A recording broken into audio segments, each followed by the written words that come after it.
conversación con el Líbero en este ciclo de charlas de economía que han tenido bastante impacto y han sido muy bien recibidas por nuestro público, de gente de todo tipo de esferas, gente joven, de universidades, colegios incluso, gente ya también más experta, empresarios y muchos otros.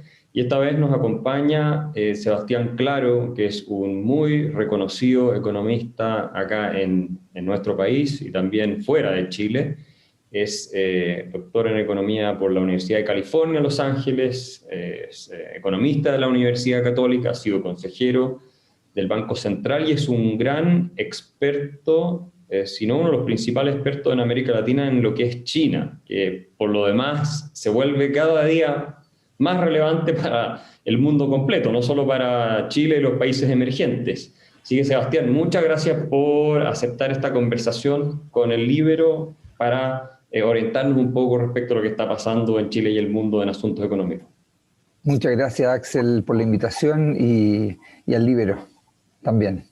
Sebastián, primero conocer tu opinión del estado de las cosas, obviamente es una pregunta muy amplia, pero de la economía mundial, digamos, tal vez de los países más relevantes, lo que se ve en Europa, Estados Unidos, China, en fin, se habla mucho, por ejemplo, de que puede estar volviendo la inflación en Estados Unidos, hay todo un debate, va a venir o no va a venir, van a subir las tasas de interés afuera o no van a subir, en fin, hay una gran polémica, ¿cierto?, respecto a lo que va a hacer el Banco Central. Sería interesante un análisis más general desde tu punto de vista de cómo está la situación afuera y qué implica para Chile, qué riesgos pueden haber o no para Chile en ese escenario. A ver, como tú dices, es una pregunta bien amplia y uno la podría abarcar de varios ángulos. Déjame tomar uno de esos ángulos. La economía mundial sufrió un apagón el 2020 sin precedentes y los números la verdad es que son bien impresionantes. Europa cayendo cerca del 10% de la actividad económica, China creciendo un 2%, que es bien impresionante que crezca, pero respecto de una tendencia superior, y así todos los países, digamos. Y lo que estamos viendo es una recuperación también bastante fuerte, ¿ya? Posiblemente como señal, como reflejo de que acá se produjo este apagón y una vez que vuelve la normalidad empieza un proceso de consumo, de inversión que estuvo detenido por razones, llamémoslo así, de restrictividad o de movilidad social. Y lo que no pasó, que es una comparación interesante respecto al 2009, es que el 2009... en el centro de este problema estuvo el sector financiero, que quedó muy dañado. En esta oportunidad el sector financiero, que estaba mejor capitalizado, etcétera, ha quedado en bastante mejor pie y por lo tanto está acompañando de mejor manera la recuperación. China también está teniendo una recuperación fuerte y esa recuperación está acompañada de un grado de estímulos fiscales y monetarios también extraordinariamente grandes. Lo que estamos viendo es una recuperación muy fuerte, consecuencia de dos cosas. Uno, de esta reapertura, y segundo, de una expansividad fiscal y monetaria extraordinaria. Y yo creo que este segundo punto es el más notorio, más difícil de asimilar y más complejo hacia adelante. Porque si nosotros pensamos que habíamos visto todo en materia monetaria el 2008-2009, la verdad es que nos quedamos cortos. En esta oportunidad la expansividad de los bancos centrales ha sido bastante mayor. Y como el problema no está en los bancos, entonces la expansividad monetaria efectiva ha sido muchísimo mayor. Yo creo que eso empapa un poquitito el panorama que enfrentan los países emergentes, que enfrenta Chile. ¿Por qué? Porque estamos viendo una recuperación fuerte en los países desarrollados, con condiciones financieras muy generosas para países emergentes, con precios de commodities muy altos. Y esa combinación, yo creo que todo es parte de un mismo fenómeno, que es parte de un fenómeno de una expansividad monetaria muy grande. Dicho de otra manera, cuando la expansividad monetaria disminuya, cuando la Reserva Federal, con muchas dificultades, se decida a empezar a retirar su estímulo y aumentar tasas, yo creo que vamos a ver una corrección, espero que no sea demasiado aguda, pero no me atrevo a descartarlo, en las condiciones financieras hacia países emergentes y en los precios de los commodities, ¿ya? Los precios de los commodities no son solo China, tienen mucho de política monetaria también. Y eso para nosotros significa, para la persona común y corriente que camina en la calle, tema estímulos monetarios, en fondo es los bancos centrales salen a meterles plata al sistema, salen a ampliar la capacidad de crédito, en fin, hay más plata dando vuelta, el gasto público también se gasta más plata, y cuando retiran eso, es cuando tú dices, bueno, ahí se están frenando un poco estos estímulos. ¿Por qué a nosotros nos afecta en los países emergentes eso? Porque básicamente, que no... porque básicamente cuando la expansividad monetaria en el mundo es muy grande y las tasas de interés son muy bajas, los inversionistas en el resto del mundo empiezan a mirar con mejores ojos instrumentos financieros, en este caso deuda de países emergentes, que sean capaces de entregarle algún retorno. El drama de los inversionistas institucionales, de los fondos mutuos, etcétera, es cuando su retorno es demasiado bajo y no le alcanza casi ni para pagar la comisión que cobran. Y por lo tanto hay un fenómeno que en inglés es como el search for yield. La búsqueda de retorno, dado que el retorno en activos seguros en Estados Unidos y en Europa es tan bajito, las tasas largas alemanas son negativas a plazos largos y han sido negativas por un tiempo. En Japón las tasas largas son básicamente cero, que un inversionista que ahorra ahí virtualmente mantiene la plata casi nominal y en algunos casos ni siquiera nominal. Y por lo tanto, eso presiona a salir a los inversionistas extranjeros a buscar retorno, y eso alimenta entonces las posibilidades de financiamiento en los emergentes. Entonces, a lo que yo me refiero es la reversión de este proceso, que históricamente ha sido muy difícil. O sea, siempre cuando los bancos centrales en el resto del mundo han subido sus tasas de interés, siempre han habido temblores en el mundo emergente. En esta oportunidad es tan grande el impulso que ha habido que estamos viviendo en un contexto donde muchos de los riesgos y de las dificultades de Chile y de América Latina aparecen como escondidas por esta especie de morfina generalizada, que es una política monetaria hiperexpansiva. Cuando se retire, y si es que se retire, y si quieres podemos conversar un poquito de eso porque las dificultades son muy grandes, entonces este proceso se vuelve y uno queda un poquito más desnudo respecto de los verdaderos riesgos, las dificultades que pueda tener internamente. Yo creo entonces, para terminar con tu pregunta, Axel, el ciclo en América Latina, más allá de las dificultades específicas o idiosincráticas de cada país, está muy determinado hoy día por este ambiente extraordinariamente expansivo que viene de los países desarrollados y que esconde un poco muchas de las dificultades que se van generando en los países. O sea que si se normalizara, para plantearlo en buen chileno, digamos, si se normalizara esto, con tasas de interés más altas, sin tanto estímulo monetario, sin tanta impresión de dinero, como dicen algunos por ahí, nosotros en Chile, por ejemplo, estaríamos enfrentando una situación fiscal incluso más difícil que la que tenemos hoy día. O sea, probablemente nuestra clase política, nuestro gobierno, tendría que ser mucho más cuidadoso con el gasto que lo que está haciendo hoy en día, porque obviamente las condiciones de financiamiento todo serían más difíciles, más duras. ¿Eso es lo que pasaría en un caso? Déjame diferenciar dos cosas. Uno es como el evento, llamémoslo así. Lo que yo estoy diciendo es que es posible que estos retiros de estímulo lleven a una corrección que no sea irrelevante de tasas de interés y de precios de commodity. En otras palabras, cuando vemos el precio de commodity, el cobre al 4.7, 4.8 que llegó en algún minuto, te fijas, ¿no? O una capacidad de financiamiento muy grande a tasas muy bajas, yo creo que está influido por una coyuntura muy particular. Entonces, mi primer punto es que en algún minuto esa coyuntura se va a corregir y por lo tanto el precio del cobre va a tender a uno de más a largo plazo, que no tiene por qué ser extraordinariamente bajo, pero más en torno al perímetro de los $3, te fijas, no a los 4,5, y la tasa de interés al alza. Ahora, es interesante el punto que haces tú hacia mediano plazo, porque cuando se hacen estudios respecto de la sostenibilidad de las cuentas fiscales, que básicamente es decir, mira, hoy día tenemos un cierto tamaño de deuda pública, y a cierta tasa de interés, eso compromete una necesidad de fondos para pagar estos intereses y para pagar el capital comprometido. Bueno, ¿cuál es el superávit fiscal de alguna manera que se tiene que generar para mantener un cierto nivel de deuda producto constante? Ese es un poco un resumen en palabras de lo que se entiende. Ahora, en ese grado de en ese estudio de sostenibilidad fiscal, hay dos variables que son claves para saber de qué tamaño pueden ser los déficits y qué tamaño puede ser la deuda. Uno es la capacidad de generar ingresos futuros del fisco, y eso está dado por el crecimiento de la economía. Entonces, una economía que crece más, naturalmente, a una carga tributaria constante, va a generar mucho más ingresos fiscales y por lo tanto permite un mayor nivel de deuda sobre PIB.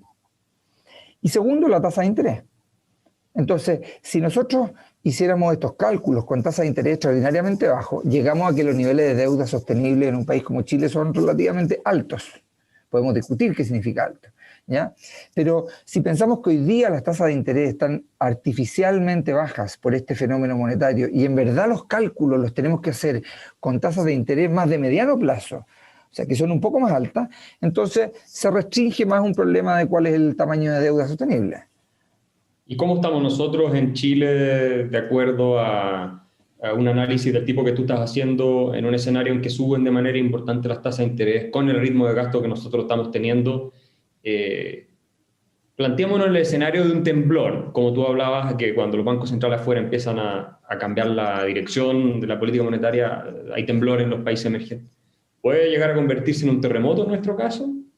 O sea, a ver, si es que siempre uno puede pararse en los escenarios más malos, digamos. Yo creo que la discusión de gasto público, y tú usaste una palabra, una frase que creo que es clave en esta discusión, que es respecto de las presiones de gasto, porque cuando uno mira los niveles de deuda hoy día en Chile, a decir verdad, han crecido mucho respecto a hace 20 años, pero no son niveles extraordinariamente altos, ¿ya? Más bien son niveles bajos. Por lo tanto, desde esa perspectiva, cualquier cálculo te va a dar que hay espacio para aumentar la deuda. El problema es que ese es un ejercicio por una sola vez, llamémoslo así. Entonces, la discusión más coyuntural no hace tan fácil esa distinción. Porque si viene un terremoto y tú te tienes que gastar 10.000, 20.000 millones de dólares, un 10% del PIB para aumentar por una sola vez el nivel de deuda y pasar del 35 actual al 45, ¿ya? Eso va a seguir siendo un nivel para cualquier cálculo razonable, sostenible de deuda. El problema es hacer este ejercicio, es decir, ¿esto es por una sola vez o acá hay una presión permanente de gasto? ¿No? Porque si esa es la razón, entonces, bueno, mañana vamos a estar en el problema siguiente. Y yo creo que el gran desafío fiscal no es tanto decir, mira, no hay espacio para aumentar del 35. Puede haber un espacio para aumentar al 45, pero el punto es que nos asegura que nos quedamos en el 45. Y lo que vemos en la discusión hoy día es que esa discusión está muy desanclada y por lo tanto es difícil pensar hoy día, hay que hacer, la verdad es que supuestos bien extraordinario para suponer que nos vamos a quedar en el 45% de deuda y no vamos a seguir para arriba. ¿Y vamos o no vamos a seguir para arriba? Yo creo que vamos a seguir para arriba. Yo creo que vamos a seguir para arriba porque por dos razones. Una, porque veo que, o tres razones. Lo primero, más de corto plazo, es que el aumento de gasto fiscal que hemos tenido en los últimos 2 años ha sido extraordinario. Extraordinario con mayúsculas me refiero. Y creo que es muy difícil que para el presupuesto del próximo año se produzca a la baja una corrección en el gasto coherente con los supuestos que suponían que íbamos a llegar al 45. O sea, aquí había un supuesto para llegar al 45, hubo un desvío transitorio, podemos discutir su bondad, su razonabilidad, etcétera, pero la pandemia, todo lo que ha pasado y tú y yo conocemos y todos los oyentes conocen, pero para volver a esos 45 hay que retomar una senda original y esa senda original exige una caída de gasto fiscal el próximo año superior al 20%. Y la verdad es que yo no soy cientista político, pero tengo los 2 pies sobre la tierra y veo extremadamente difícil que se produzca esa caída de gasto. Y por lo tanto, nos vamos a quedar en una tendencia parecida. Segundo, hay una oferta de gasto público en todos los candidatos, en algunos más que nosotros, a decir verdad, pero en general, muy grande de la clase política, como consecuencia de algo que no se dice mucho, pero yo creo que es interesante, que es que finalmente el boom de los commodities que vivió este país y todos los países emergentes entre el 2004 y 2014 generaron una sensación de abundancia a la cual todavía no nos hemos sacudido. Y cayeron los precios de los commodities y el gasto quedó adentro, y en el discurso político uno no ve un mensaje, yo diría, transparente al país respecto de decir acá estamos más apretados económicamente. Yo diría que lo que se observa es un discurso totalmente distinto, un discurso de que plata hay y por lo tanto el problema y hay que ver cómo usarla de la mejor manera o redistribuirla, como quieras llamarlo. Pero no veo todavía en la discusión política un reconocimiento de que acá la restricción presupuestaria va a empezar a apretar. Por lo tanto, la oferta de gasto está desatada. Y un tercer punto es que hay mucha candidatura que plantea de que es necesario aumentar mucho el gasto, pero que no necesariamente eso se va a traducir en un aumento muy sostenido de deuda, porque lo que va a haber es un esfuerzo de recaudación muy fuerte. Algunos, las candidaturas más extremas lo llevan a 10% del PIB en 4 años, otras son un poquito más tímidas y solo lo llevan a 5 o 6% en 5 años. Pero el hecho concreto es que detrás de este financiamiento de gasto hay esfuerzos de impuestos extremadamente grandes, que yo creo y hay mucho voluntarismo, yo creo que en esos números de recaudación, tanto por los mecanismos como por desconocer que aumentos de carga de ese tamaño en corto plazo pueden generar impactos económicos importantes y por lo tanto el efecto recaudador, quiero decir, termine siendo menor. Entonces creo que hay una combinación de estos tres elementos que hace difícil, por lo menos juzgar por la situación actual, en mi opinión, que efectivamente lleguemos a una convergencia. Lo único que podría cambiar esto, y con esto termino, es que efectivamente por temas de electromovilidad o lo que fuese, tengamos un boom de commodity insospechado, y eso aliviane un poco la fórmula fiscal, que después de todo lo que le pasó a América Latina al comienzo de los 2000, América Latina estaba quebrado a comienzos de los 2000 por la crisis asiática, y lo que de alguna manera lo salvó fue un boom de commodities que comenzó el 2004. Eso podría cambiar el escenario. Bueno, hay muchas variables en juego, pero haciendo un análisis más de probabilidades, ¿cuánto tiempo crees tú que le queda a la clase política chilena para empezar a decir a la ciudadanía: se nos está acabando la plata, no tenemos plata? Es decir, tenemos que empezar a apretar. Porque una cosa es lo que ellos digan, que obviamente todavía hay espacio de deuda, en fin, pueden legalizar otros retiros de los fondos de pensiones, pueden hacer un par de cosas, les quedan por hacer, subir un poco los impuestos, como tú dices, no van a recaudar mucho, la reforma de Bachelet recaudó la mitad de lo que se suponía que iba a recaudar, creo, si no mal recuerdo, y sin embargo, la realidad es la realidad, o sea, cuando la plata se te acaba, es así de simple. Tú, obviamente, como te digo, depende de muchas variables, pero haciendo un análisis más o menos de probabilidades, ¿cuánto tiempo crees tú que nos queda a los chilenos para que empecemos a darnos cuenta de que si seguimos en este tren de gasto no vamos a poder soportarlo, así de simple? O que para vivir como país desarrollado vamos a tener que producir y trabajar como país desarrollado y no esperar que, no sé, el precio del cobre esté en 5, 10, 15 dólares o cosas por el estilo. ¿A quién le toca? ¿Al próximo presidente le toca decirnos: oye, se acabó la plata, hay que apretar? Tengo dudas. Yo creo que puede quedar benzina adentro. Por dos razones. Una, porque este ajuste global que yo te mencionaba antes, que de alguna manera le va a levantar una luz amarilla, rojiza al gobierno de Chile, yo creo que no es inminente. Pueden haber 2 o 3 años más de política monetaria muy expansiva. Y segundo, por lo que te decía antes, que todavía los niveles de deuda en Chile son bajos. Yo creo que el mercado ya está reflejando cierta preocupación por la deuda chilena, no de manera muy aguda ni nada por el estilo, pero si algo la está empezando a tratar un poquito más parecido a la deuda latinoamericana. Pero no creo que ese sea un fenómeno inminente, porque el país verdaderamente construyó buffers fiscales que fueron muy significativos, ¿ya? Y segundo, porque se abrió de alguna manera con los retiros un chanchito.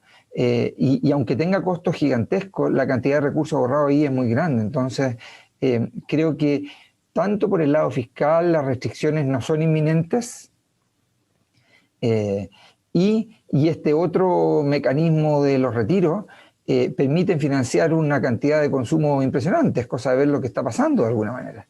¿Te fijas? Entonces, no es descartable para nada que, salvo una corrección global en precio de commodity o de tasas en el corto plazo, que no es descartable, pero yo creo que no es el escenario base, como usamos los ex banqueros centrales en la terminología creo que pueden quedar algunos años. Y ahí hay un desafío, porque políticamente es posible que un gobierno que lo haga muy mal no tenga un tan mal performance en términos del consumo de las familias, ¿ya? Piensa que cuando se desaceleró la economía chilena fuerte a partir del 2013-2014, y creció en la segunda administración de Bachelet, no tengo el número exacto, pero del orden de 2% promedio, lo que per cápita es muy poquitito, era cerca de 0,5, porque la inmigración hizo que el denominador creciera mucho. En términos de consumo, etcétera, una desaceleración, pero no hubo una sensación de escasez. Sí se afectó mucho la inversión, etcétera. Yo no creo que pueden quedar algunos años. No lo veo como una cuestión inminente, y eso es de dulce y de agraz. Sí, no sabemos si es muy bueno o muy malo, porque exactamente. Y después le puede llegar la pelota a otro gobierno y le revienta, digamos, ¿cierto? Justo cuando entra y lo culpan a ese gobierno de todos los problemas. Y puede anestesiar, en el fondo, claro, por un tiempo, una discusión de políticas públicas muy mala hacia mediano plazo, pero que la población no necesariamente lo sienta en el corto plazo. Ese trade-off es el trade-off que ha de alguna manera dominado a los gobiernos populistas en América Latina. Los Kirchner fueron eso. Los Kirchner entraron en el 2003 y recibieron un país con unos precios de commodity altísimos, y durante 10 años profitaron de esos precios de los commodities. Y por lo tanto, cuando tú tienes esos ingresos extraordinarios, la verdad es que puedes hacer muchas políticas muy malas que no se van a reflejar en el corto plazo en el empleo o en el consumo, que es finalmente lo que la gente siente. Claro. Y antes de despedirnos, Sebastián, tú eres un experto en China. ¿Cómo se ve el escenario allá? Porque nosotros sabemos que dependemos fuertemente, bueno, todo el mundo desarrolla, de todo el planeta prácticamente, de alguna forma u otra, con mayor o menor grado, depende de China, pero los emergentes, especialmente nosotros que exportamos commodities, muchísimo más.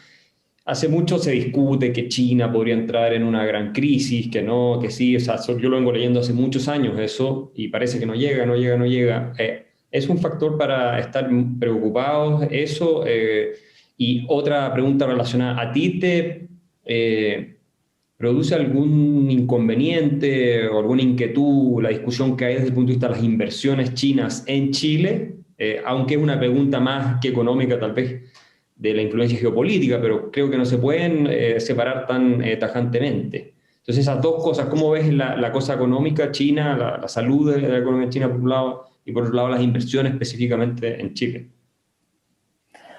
Respecto de lo primero, creo que aunque la economía china se está recuperando, y se está recuperando fuerte, el gobierno está con una lógica distinta de la que vivió hace 10 años a la salida de la crisis subprime. Cuando fue la crisis subprime y el mundo se vino abajo en 2 trimestres, digamos, a comienzos del 2009, China se asustó mucho y hizo una política fiscal y monetaria extraordinariamente expansiva. Nosotros nos beneficiamos de esa política monetaria extraordinariamente expansiva. O sea, al final, los países emergentes tuvieron una recuperación de la crisis subprime que fue muy buena. El 2010 este país de nuevo estaba creciendo sobre el 5%. ¿Ya? Ahora, el problema es que los chinos se entusiasmaron con esas políticas expansivas y las dejaron por muchos años.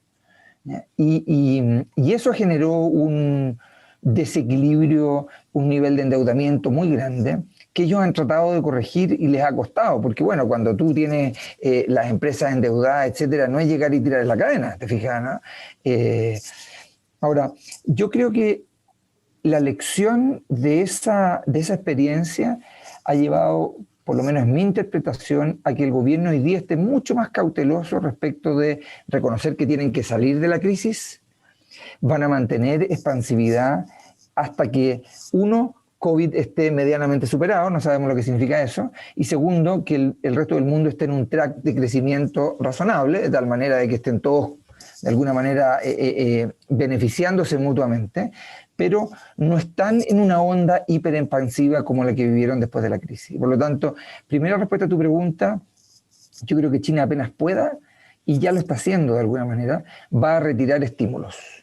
Ahora, ¿es eso bueno o malo? Es bueno al final del día. Si nosotros, la gente como que se mal acostumbra y dice, China ya no crece al 9. Si que las cosas no pueden crecer al 9 siempre. Cuando crecen al 9 siempre quiere decir que en algún minuto se complican. Hoy día la tasa de crecimiento de China potencial está más cerca del 5%. 5,5%, ¿te fijas, no? Y Chile al final del día, más que beneficiarse de 2 o 3 años de boom de commodity, lo que se beneficia es de una economía china que crezca razonablemente bien por a largo plazo, te fijas, no hay que tenga estabilidad. Tener una China creciendo 5 años mucho y después con un problema financiero no es conveniente para Chile. Ahora, respecto del tema financiero, yo creo que China tiene un gran buffer, una gran protección, que no tienen otros países o tienen pocos otros países y que China ha cuidado y va a seguir cuidando y la protege de una gran crisis. Que China tiene una gran cantidad de ahorro interno, los chinos ahorran mucho, hay una serie de políticas que los inducen a ahorrar mucho, también hay una discusión, llamémoslo así, cultural, la política de tener muy pocos hijos, que ahora último se ha liberalizado, pero que no ha modificado el comportamiento. Ha cambiado mucho la manera de los chinos de ver el futuro. Los chinos, por decirlo coloquialmente, vivían de sus hijos cuando eran viejos. Hoy día viven de sus ahorros. Y por lo tanto hay un cambio estructural respecto del ahorro. Pero ese ahorro está embotellado en China. China no es un país con una apertura a los flujos de capital como la entendemos acá o como normalmente se entiende en Occidente. Y por lo tanto, cuando tú tienes grandes bolsones de ahorro y esos ahorros no pueden fácilmente salir del país, entonces tienes un colchón muy grande para evitar crisis financieras. Entonces yo no soy de los que anda pregonando una crisis financiera inminente en China, todo puede pasar. Yo creo que no. Yo creo que tiene elementos para manejarse, tiene un montón de desafíos, esa daría para otra conversación entera, supongo. Pero sí yo visualizo una visión de crecimiento en los próximos años más modesta. De hecho, las señales que implícitamente ellos han entregado es una señal de que acá en los próximos 10 años no esperan crecer más del 5. ¿Ya? Ahora, es un país grande, por lo tanto crecer al 5 en ese tremendo país es bastante.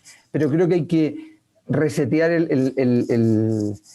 cerebro para efectos de los números que acá se manejan. Por último, respecto a tu segunda pregunta sobre inversiones, creo que es un tremendo tema, porque efectivamente con China es más difícil de entender lo que normalmente se ha entendido como la teoría de las cuerdas separadas, ¿no? En el sentido de que tú tienes una relación comercial con un país, tienes un acuerdo de inversiones con un país, etcétera, y hay una cierta institucionalidad para hacerse cargo de esa relación, tratados de inversión, tratados de libre comercio, acuerdos multilaterales, lo que fuese, y por lo tanto existe una manera de solucionar esos temas. Buena, mala, funciona mejor, funciona peor, más burocrática, menos burocrática, pero hay un set de reglas más bien establecidas. Acá estamos frente a una nueva situación, una situación donde de alguna manera todo está más entrelazado, ¿ya? Yo sigo mucho la discusión sobre la relación de Australia con China, por ejemplo, que es una relación muy intensa, y ahí vemos menos institucionalidad, más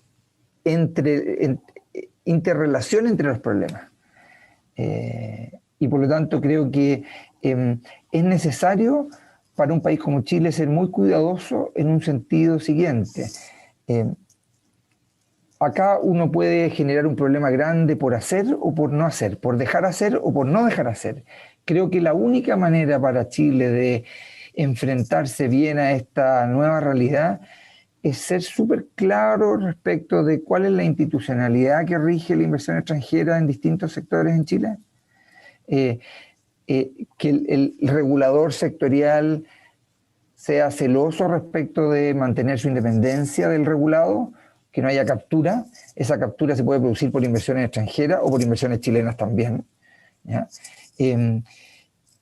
Creo que esa institucionalidad es la única que puede impedir una discusión sobre arbitrariedad que puede tener consecuencias impresionantes, grandes.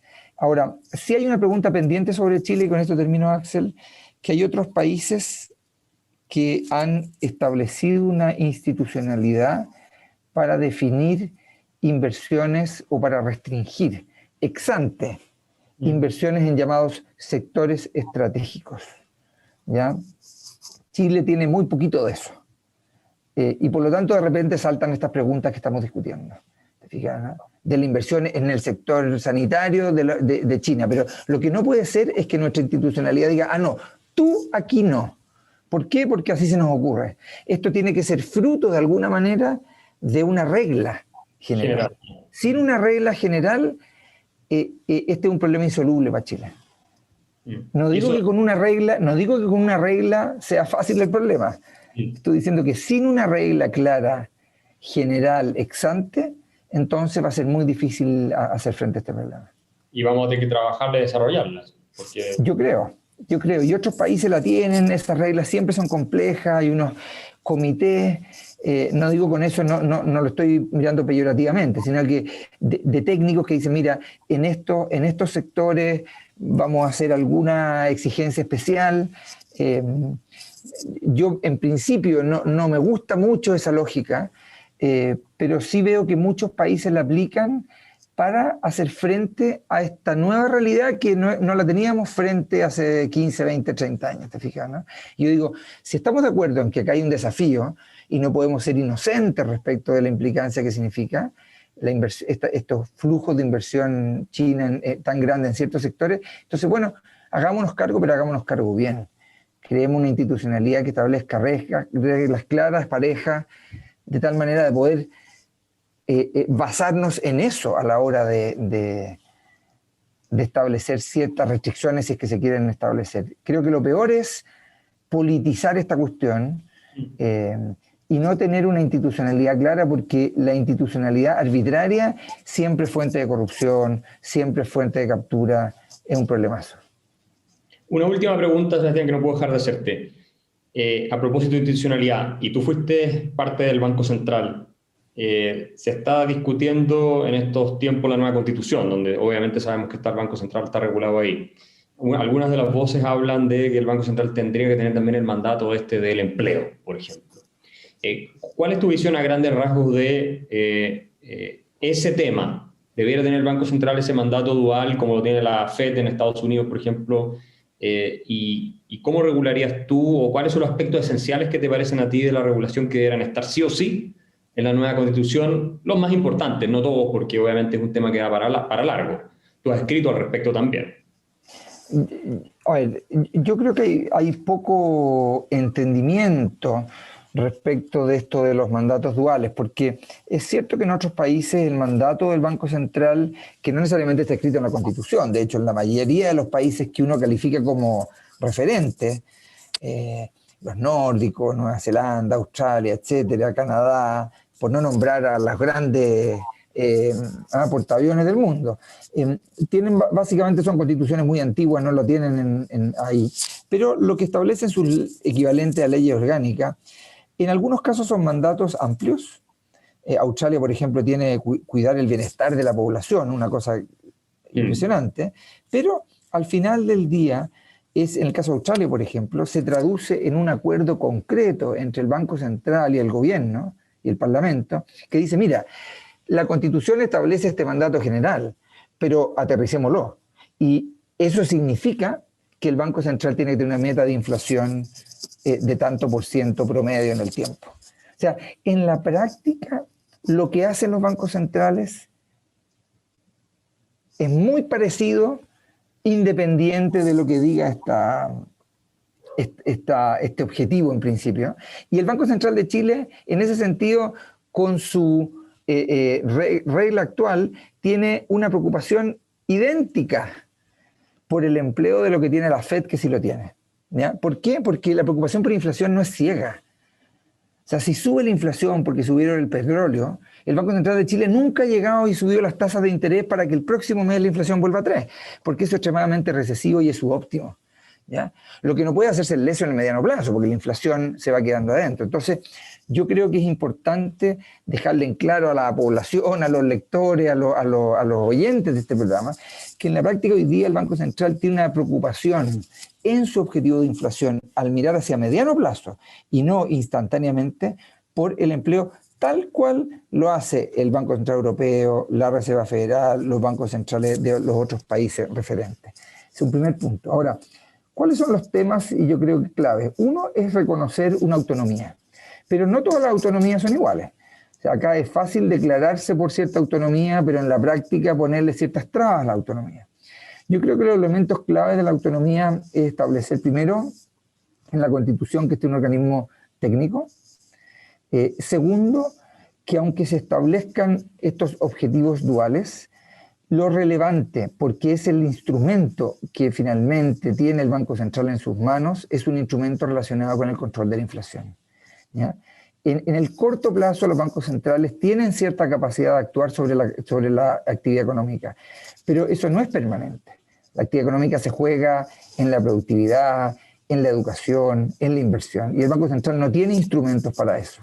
Lo que sí tiene es instrumentos para controlar la inversión. Entonces, en la medida que se puedan discutir objetivos múltiples, llamémoslo así, ¿ya?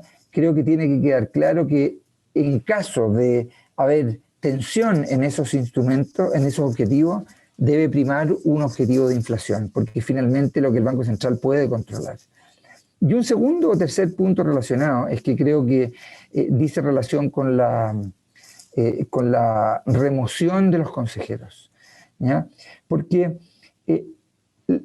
los consejeros hoy día, la ley establece una serie de mecanismos para remover a los consejeros, no está en la Constitución, está en la ley orgánica, ¿ya? Uno de los cuales es que, bueno, si el consejero toma decisiones que abiertamente perjudican a la economía, entonces se le puede acusar ante el Senado. Me parece que hoy día está bien logrado eso. Lo que yo encuentro riesgoso y negativo para la autonomía, aunque la autonomía se mantenga de titular, llamémoslo así, es que los consejeros puedan ser acusados, ¿ya? Políticamente por razones extremadamente amplias, y si eso está sumado a objetivos extremadamente amplios, entonces al final cuando yo tengo demasiados objetivos, es inevitable que en algún minuto del tiempo el cumplimiento de esos objetivos compita entre sí. No van a ir todos alineados. Entonces creo que la combinación más mala para la autonomía del banco y la que hay que cautelar es objetivos múltiples y una acusación constitucional demasiado abierta que entregue espacio a decir, mira, tú no estás haciendo lo que de alguna manera el sistema político en ese momento quiere y por lo tanto yo te acuso constitucionalmente. Esa espada de Damocles yo creo que es bien negativa. Al final del día, la autonomía yo creo que no hay que entenderla como una institución que viene del Olimpo y que no le da cuenta a nadie. Yo creo que la autonomía requiere transparencia y requiere rendición de cuentas. Pero lo que la autonomía, en este caso del Banco Central, pero también otras reglas que se establecen en la Constitución, lo que buscan es que el gobierno de turno no use toda la institucionalidad en su favor. Sacarle incentivo a reelegirse es muy grande de parte de los gobiernos de turno. Y por lo tanto, la autonomía del Banco Central no es un problema de crear una institución en el Olimpo que no le responda a nadie, sino que más bien es este argumento democratizador de las instituciones, muchas veces no busca sino hacerlo funcional al gobierno de turno. Y esa funcionalidad al gobierno de turno es lo que finalmente ha generado los problemas de inflación y de ciclo político y económico que conocemos en la historia. Entonces, creo que esos dos son los ámbitos donde la autonomía verdaderamente se cautela. Una explicación muy fundamental me parece a mí. Esperemos que los miembros de la convención la tomen en cuenta, en consideración y salga una regulación, al menos a nivel constitucional y después en las leyes que se encarguen del Banco Central en esta línea. Hasta ahora el Banco Central ha funcionado de manera espectacular en las últimas décadas en Chile, al menos bajo este esquema que tenemos, y ha sido ejemplar, yo diría, en el mundo incluso. Entonces, ojalá no lo perdamos y te quería agradecer, Sebastián, por esta conversación nuevamente con el Líbero y supongo que estaremos en una próxima evaluando cómo ha ido desarrollándose todos estos temas que hemos tocado. Muchas gracias. Muchas gracias. Haz que estos contenidos lleguen más lejos haciéndote miembro de la Red Líbero.